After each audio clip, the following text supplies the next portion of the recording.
That camera real quick. That's fine. Don't think about it. All right. I'll bring the safety, so, see, just about didn't do it, simple as it was. We'll bring the safety meeting to order for this Monday, March 10th, 2025. In attendance, we have Alderman Crosland and Vice Mayor Messick, as well as myself, Alderman French. So we have a full quorum. Need approval of the agenda. I'll move to approve. Second. Any additions? No? Okay, all in favor? Aye. Citizen comments, citizen comments. We don't have any citizens. No citizens. You're not citizens, We you're a determined that party. last time, you're not. You still not, unless there's any change in status, okay? Brady's not coming tonight. Okay. Move to approve minutes. Move to approve minutes from Yep. last month. And second. Okay, any amendments? None? All in favor? Okay, we will start with the fire department. Not a lot tonight. Let's see. Last month, we had 93 responses, responded to 12 MVAs, 4 of which were in the county. We had 6 fires, 3 of those were grass fires. I didn't put the third one on here. Yeah, 3 grass fires. One was on Doak Road, and the other 2 were along the railroad tracks. The train was running down on a dry, windy day, and for some reason sparked 2 different fires. One down by an old Tullahoma Highway, and the next one was up by Batesville. So we had a fun day that day. Jeremy continued with his inspections in the industrial park and construction inspections at Fairfield Inn. He's usually at the Fairfield Inn probably, I don't know, 10 or 15 times a week, maybe, just because of the issues they continue to have there. He's there just about every day for a while, him and Stan both. So what kind of issues do they have? Well, they've got a stop work order there right now for some of the stuff they've been doing, and then, so they've got a stop work order, so they, they've got to check, the under the tubs, they're supposed to seal under the tubs and all the showers, well, they didn't do that, so they got to go back and do that, and they got a hole here and a hole there, and just a variety of issues, so. But it's coming along, so he spends a lot of time there. We installed 5 car seats last month, 5 smoke alarms in 1 home. We had 10 EMS lift assists or assistance with EMS. Grass fire on Doak Road. Had a mutual aid camper fire on the Broken Spoke campground there off of Campground Road with Hillsboro. 2 fires along the railroad tracks. We had a mutual aid hazmat trailer fire on I-24 at the 103 mile marker with North Coffee Volunteer Fire Department. That worked out really well. Engine 611, the one that's been out of service for a couple of months. Well, we've got the parts in now. So the last part came in today, as a matter of fact. So we've got the 2 motherboards that we need to replace electrical wise. James has been working on lighting, and we've got, I think, all the lighting replaced. And he's rewired all those circuits back to those boards, and he's gonna install those 2 new motherboards and rewire a couple other things. We should have it in service, I would say, at some time he's off Wednesday, but I would say probably before the end of the month, we'll have that truck back in service. We can swap them back out and then work on the other one, which is a good thing. Assisted South Central Human Resources with their commodities drive. We completed some more in-service training on fire safety issues at construction sites, domestic violence class, CPR class. We conducted hazmat training. The HVAC system at Station 1 was replaced by Roscoe Brown.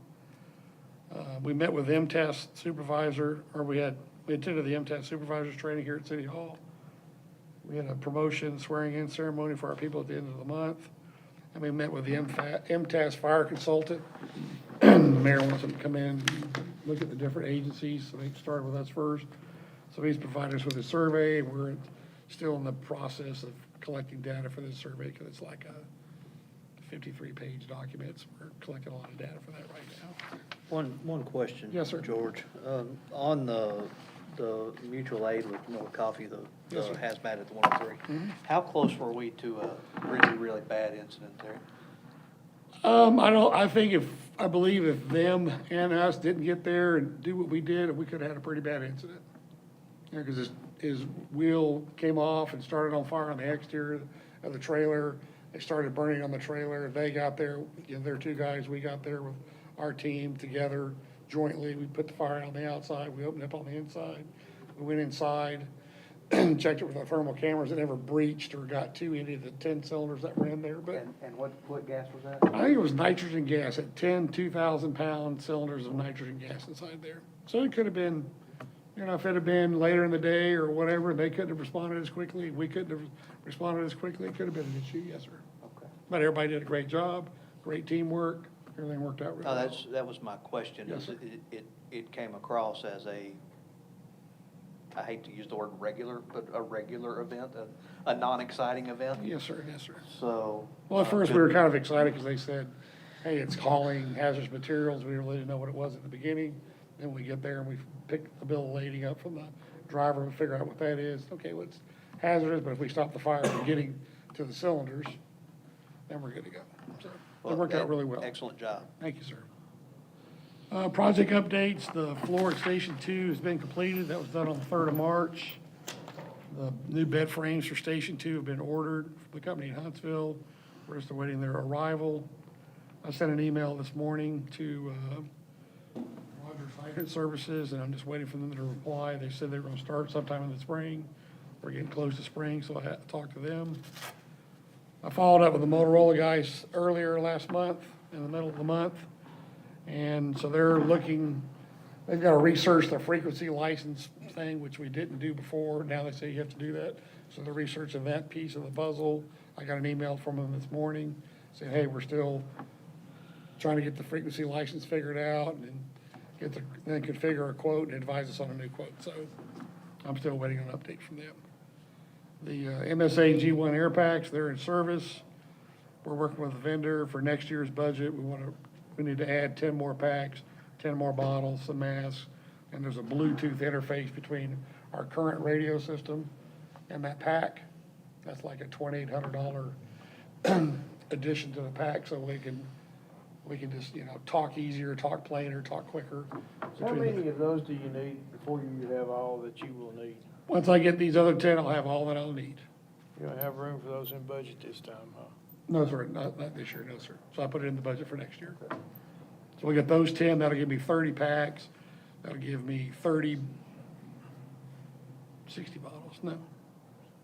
That'll give me 60 bottles, right?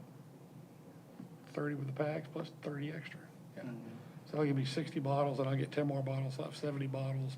Get a couple of spare masks next year. The Bluetooth thing will be good to go on that one. The replacement engine, I've got it on the agenda to talk to the finance committee on the 18th of this month about that. Same thing with the fire marshal's vehicle. Talked to him about that on the finance agenda. The new service vehicle, I talked to the guy in Decatur. He came by last week, I think it was last Tuesday. And so he showed me a couple of different options. One was a bigger vehicle, say it was a couple $100,000. One was a little smaller. It was like, 120 to 180. Just depends on what we want as far as that vehicle goes. So we just have to determine what we want to do with it. So we're still working with him to get some more information. The first arriving software and monitors are installed at Station 1 and Station 2. This provides, so there's a 43-inch TV at Station 1. There's one at Station 2. So like today, we got a grass fire in Cat Creek Road. So that alert comes over 911. It shows up on the TV, tells you what you got, shows you a map how to get there, shows you your hydrant locations, all those kind of things. For about 2 minutes, you can gander it down on the way out, see where you're going, and off you go. And then it's also got real-time weather and road conditions for city and the interstate. It displays the daily work schedules, work activities, training, helps us track our burn permits so you know at both stations who's got a burn permit and who doesn't have one. It highlights station and personnel information. It's a really good tool for us to use to educate our people and keep us keep us informed of what's going on, so it works really well. George, what's so special about painting fire hydrants? Is there a special, Well, they're all supposed to be a certain color on the top, yeah, okay? And if you look at all of ours, 90-something% of them are all red on the top, or there might be one that's faded orange here or faded green there. So then a lot of the hydrants, there's a lot of hydrants in the city that are in deplorable shape. And so we'll start with this first 100. I think we'll knock out that first 100, I'll knock out a lot of the bad looking ones. Put the right color on top, they'll paint the hydrant, they'll look good. It might last for 10 or 15 years, that paint job, and then we do the other ones. Then once we get all the ugly looking ones done, let's use a lack of a better term, then we've got a lot of other hydrants in the city that are brand new. The only thing we're gonna have to do on those is paint the top. So we could probably do more of those, paint the tops of the straight up red ones. We're just gonna paint the top of it green or blue, or leave it red. There's not too many red hydrants in the city. They're either So- orange, green, or blue. I guess what I'm thinking is, why do we have to hire somebody to paint hydrants? The fire department tried it many, many moons ago, where they went out. It's a pretty labor-intensive process. It's not as simply as going out with a little bit of sandpaper and sanding it and putting a fresh coat of paint on it. It's a lot harder than that, because the fire department did it, I think, back in the, Is this company using that machine? well, they're using something else. They're not using that machine. There is a machine you can buy that you Goes stick straight over over the the top over hydrant. it. Yeah, but it's a necessary evil to do. We can't do it. I don't have time in the day to do it. Really don't. But we've Street got a department couple of doesn't, maintenance water department people. doesn't. It's labor intensive. It's very Saying, labor I- you intensive. know, I'm good, I'm not. They're using the right kind of paint. We're not buying Krylon from Home Depot or somebody else. We're using hydrant paint that goes on there that'll last, 10 or 15 years. So it's a worthwhile investment. It'll make it look a lot better, because there are some really, tacky looking hydrants out there, I promise you that. And that's really it for us. Any more questions? Questions? Y'all stop by and check out the Yeah, come station by. monitors. Come out and see those monitors. It's really neat looking. Yeah, we could bring lunch one day and stop by and check out those. You could do that. We'd love to have you for lunch any day you want to come by. Is this line supposed to be red? No, when I changed the color, 'cause it's not red anymore, 'cause it works. It starts first time every time, since we had somebody look at it last month. Now then we discovered the electrical issue, which is what we think caused the other issues. So we're replacing those two motherboards, rewiring the whole truck and to the lights we're currently using. We think that'll stop our problem. Once we get the lights rewired, it'll be a lot brighter, I promise you that. And, I think it'll solve our issue and be back in service here hopefully pretty soon. And then we'll do the same thing to engine 604. We got some other things we need to do on that truck.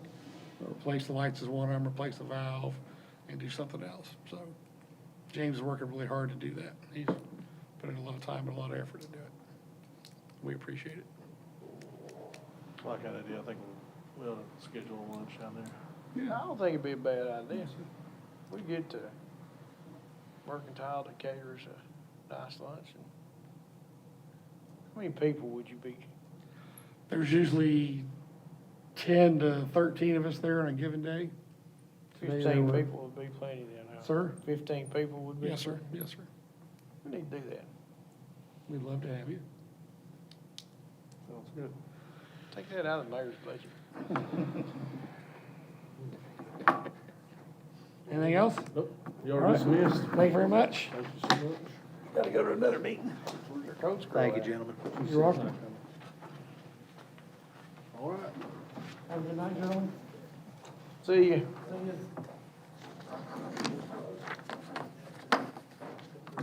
Move on to fire department, or police department, sorry. Gosh. She did give that's a codes report. It's in the minutes there. Yeah, Yeah, February meeting. 32 building permits, that's pretty good. I voted to take those. We did. Thank you. What bothers me about this is seven more accidents in the month of February. For the coach? Yeah. just in the city. You're not gonna want that number that you asked for. At TCI, no, it's gonna be, it's gonna be, No employees. it's not gonna be a 1.0, I guarantee you that. No. No. All right, Chief, turn it over to you, All sir. right, sir, thank you. So, we're gonna not at fault contribute to that number, but, we definitely are probably some of the conversation in that as well. But, so our calls for service for February, was 1,405. Year-to-date, we now have 2,959 calls for service. In our budget, we just computed some things that are tracking our data a little bit more of in a live scenario, and updating it. We're currently at approximately 50% of our budget with the purchase of the firearms and stuff. Also, generally speaking, in years past, we've used approximately 75% of our budget at this time. So we're staying on course there. Why did the two trucks get taken off the beating? Yeah, so I've got that in here too. Oh, I'm sorry. We'll get to it then. That's Oh, fine. okay, all right. Calm down, Mark, I was we'll get just- there. I was thinking of the budget, and I was wondering about that. so. Okay, yeah, very good.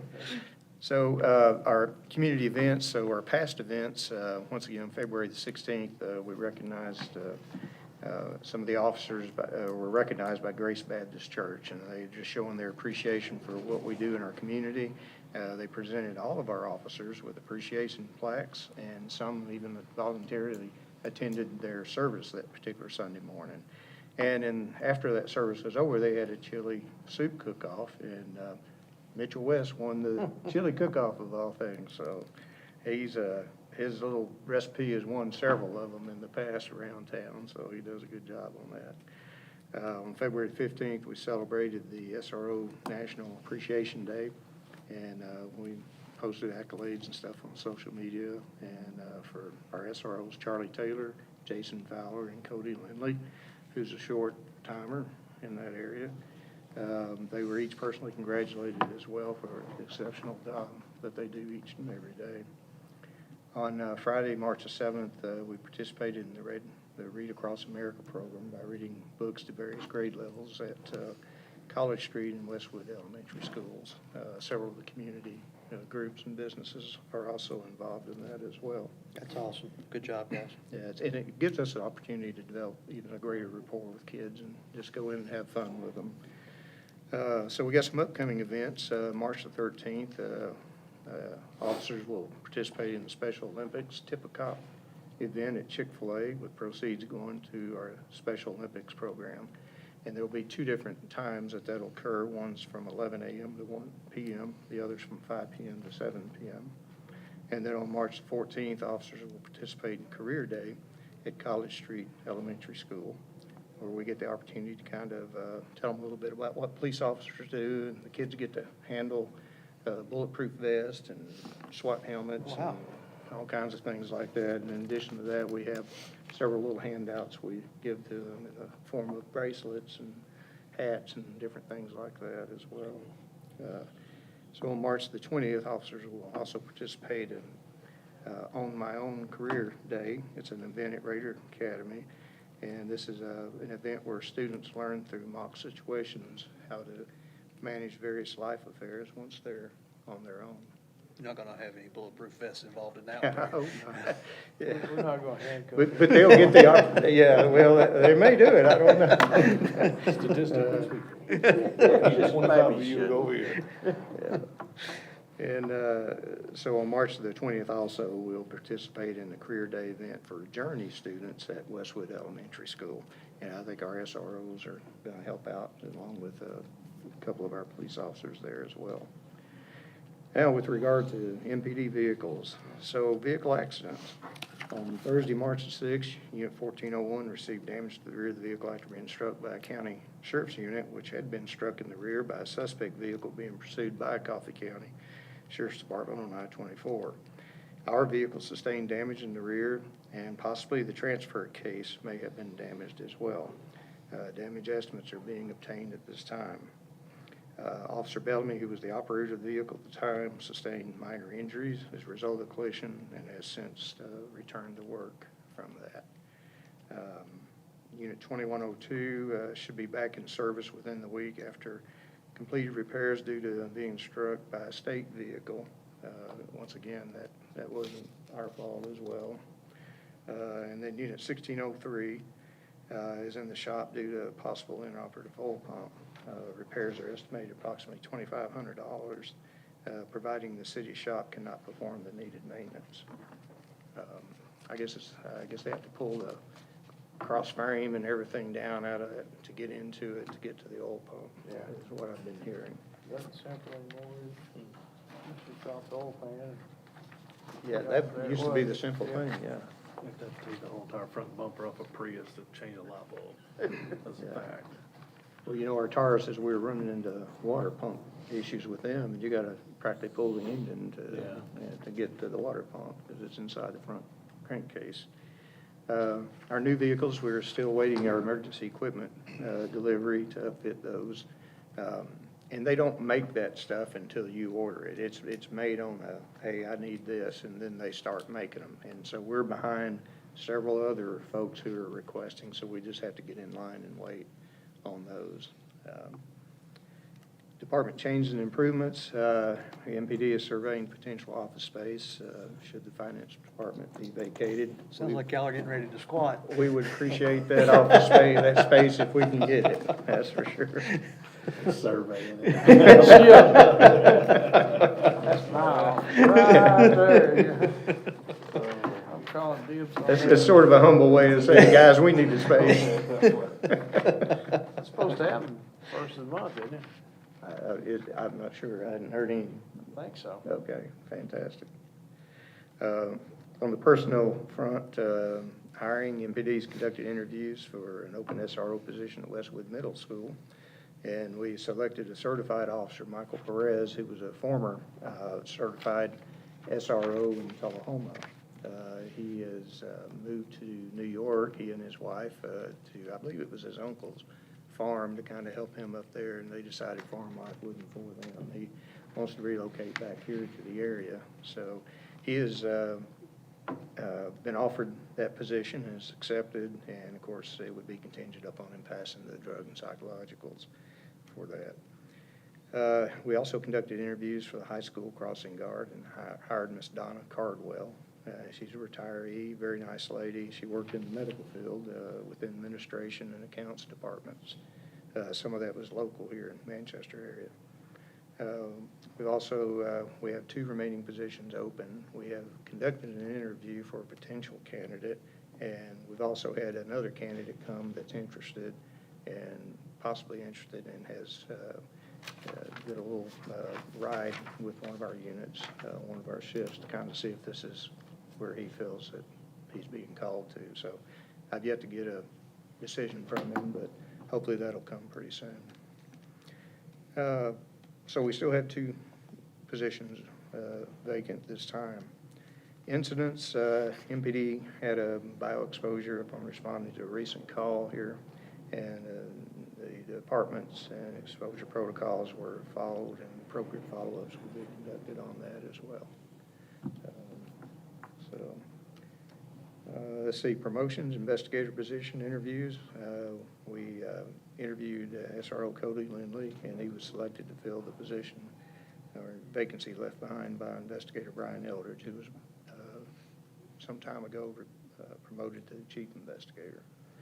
And of course, Mr. Perez will be taking his place once he gets here. We anticipate that he'll be in town sometime around March the 14th, and will report to duty on the 24th. How long is the evaluation and drug screen process generally for? Generally, the evaluation is pretty quick. It's probably a couple-day turnaround, I would Okay. think. The drug could be just a little bit longer, but it's usually 2 to 3, 4-day turnaround. Okay, on that. okay, so he's not on ice for a month or anything like that? No, it's relatively quick. Once again, Captain Keith Hendricks is recovering, continue to improve. So we wish him all well, and we've continually been checking on him as well. MPD training, we've got Police Academy graduate Bailey Johnson, Drew Leith, and Tim Green. They've completed their Phase 4 observation training, are now serving their full capacities as police officers on our streets, and they're doing a really good job. We're proud to have them. Also, Officer Matt DeLong has been accepted to the Tennessee Law Enforcement Training Academy, and we're reporting for training, I believe it's on March the 30th. He just recently did his orientation, and everything seemed to flow good. He liked it, and so hopefully he'll do well in that. So on the grant forefront, we're looking, right now, we're preparing for the THSO grant application. Captain Robertson does that for us each year, does a great job at it, and also in administering it as well. And this is for DUI enforcement and equipment. It will provide approximately $35,000 for DUI enforcement labor and ancillary equipment to keep that program running. EMA vehicles, once again, we had talked to their director over there. He sort of assured us that everything was good to go, and that we would look forward to going through the process of getting approvals to purchase 2 of their 2022 Ford Explorers. Each of them had less than 30,000 miles on them, and we were going to use one of those in investigation and one for administrative vehicle, but this fell through due to unforeseen circumstances beyond MPD's control. And my understanding, there was some breakdown in communications, as best I know, between their director and maybe their commission or whatever it may have been. Possibly the proper protocols may not have been followed. So that's where we ended up. I think that they had decided to do something different with those vehicles. So, but you still need 2 vehicles, right? Yes, And how much were we gonna give for these? we were going to give 25 each. And how much did we spend on the one for codes? It was 26, 27? Yeah, Something like that. the Mavericks. Yeah. Will they work? Will the Mavericks work? I wouldn't use them on patrol. It'd They be- would work for an SRO vehicle, but not Yeah, a patrol use. Can you? or an pull it? administrative vehicle. Yeah, I was just, if you could buy 2 Mavericks for about the same price and make that work out. What's the SRO officers driving now? They're driving patrol vehicles. So could you pull one back for patrol then and Yep, make that work? we could probably do that. We're actually using the Maverick in investigations now, so they would be okay for, what we were gonna buy those for, Yeah. the Mavericks would work for, yeah. So why don't we go ahead and buy 2? Of the Mavericks? Yeah. Okay, we can look into the bidding process and state contracts and things of that sort, and see if we can get a similar deal. You're gonna be within a couple $1,000s of what you were paying for the usage, you're gonna get brand new ones. Get brand new ones. So, yeah, I think we ought to pursue that if you can. We'll get through, if we need to get through finance with it, we can do that, I think. Yeah. No, I think we'd come out pretty close to the same dollar amount. Yeah, if you need them, you need them, you know?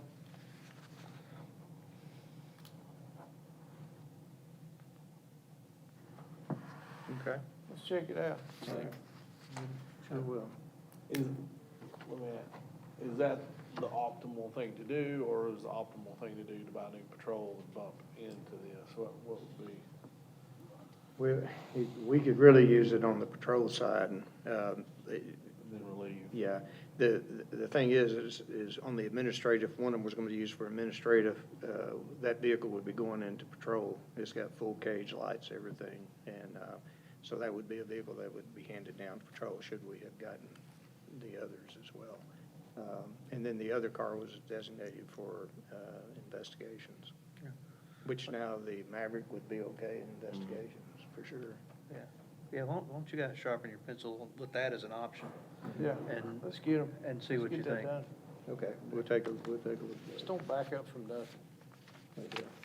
So our annual report also, we had Dale email that to each of you, Once again, if you didn't get that, we'll be glad to send you another one. Otherwise, we will anticipate putting a hard copy in your mailboxes here at City Hall for you.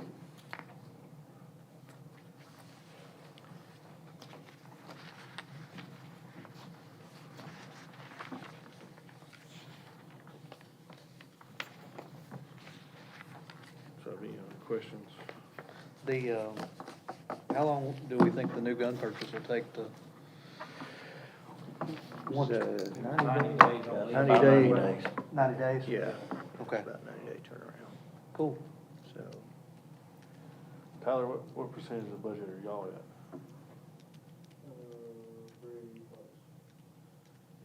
You fellas go down to the fire department, teach them how to run their budget? I'm joking. I went there.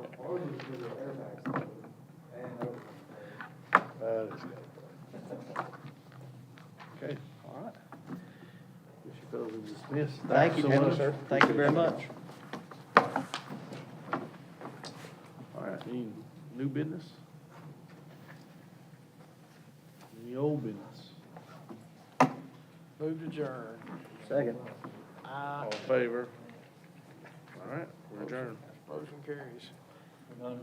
We are.